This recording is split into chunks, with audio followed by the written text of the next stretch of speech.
It is related two nerves. इसका दो कारण है, दो कारण आप समझिए। रूट कैनाल ट्रीटमेंट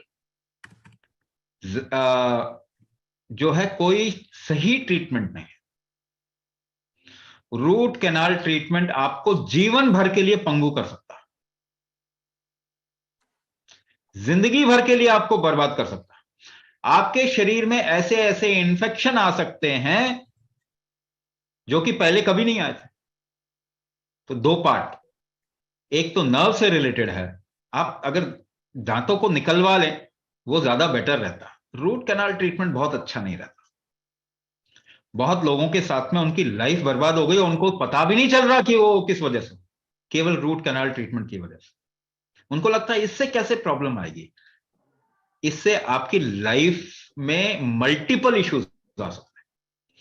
एक पार्ट जो है वो है रूट कैनाल ट्रीटमेंट जब करते हैं तो उसमें ऐसे इन्फेक्शन हो सकते हैं। जैसे एक और एग्जांपल मैं आपको बताऊं, ये आप गूगल में पढ़ लीजिए, आपको पता चलेगा। सबसे खतरनाक इन्फेक्शन मालूम है आपको कहां पे होता?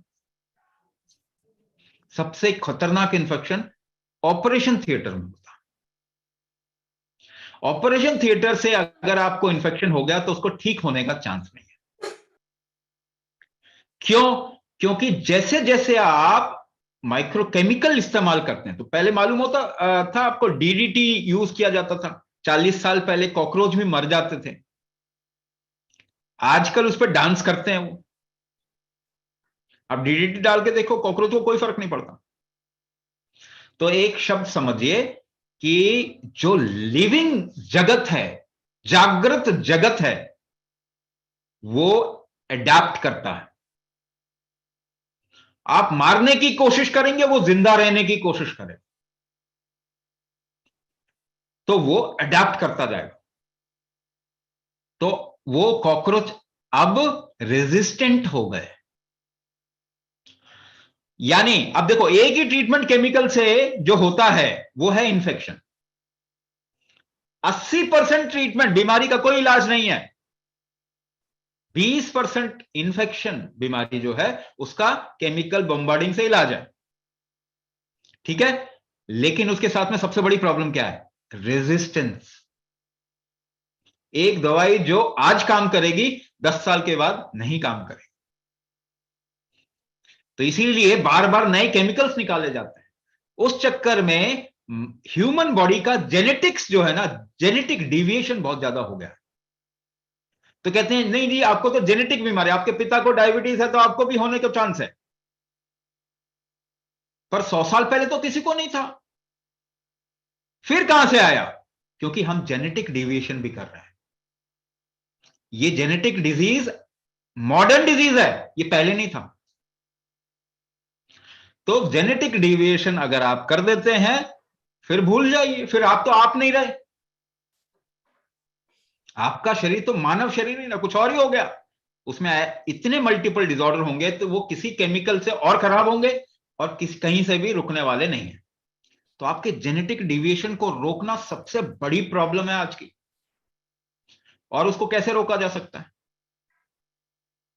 स्टेम सेल थेरेपी कर रही है मॉडर्न साइंस, जिसे कहते हैं, वो और बर्बाद कर देगा।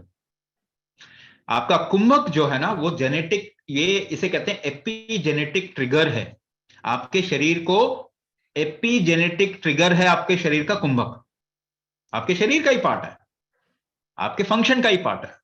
तो ये एपीजेनेटिक ट्रिगर जो है वो जेनेटिक्स को वापस सही कर सकता है।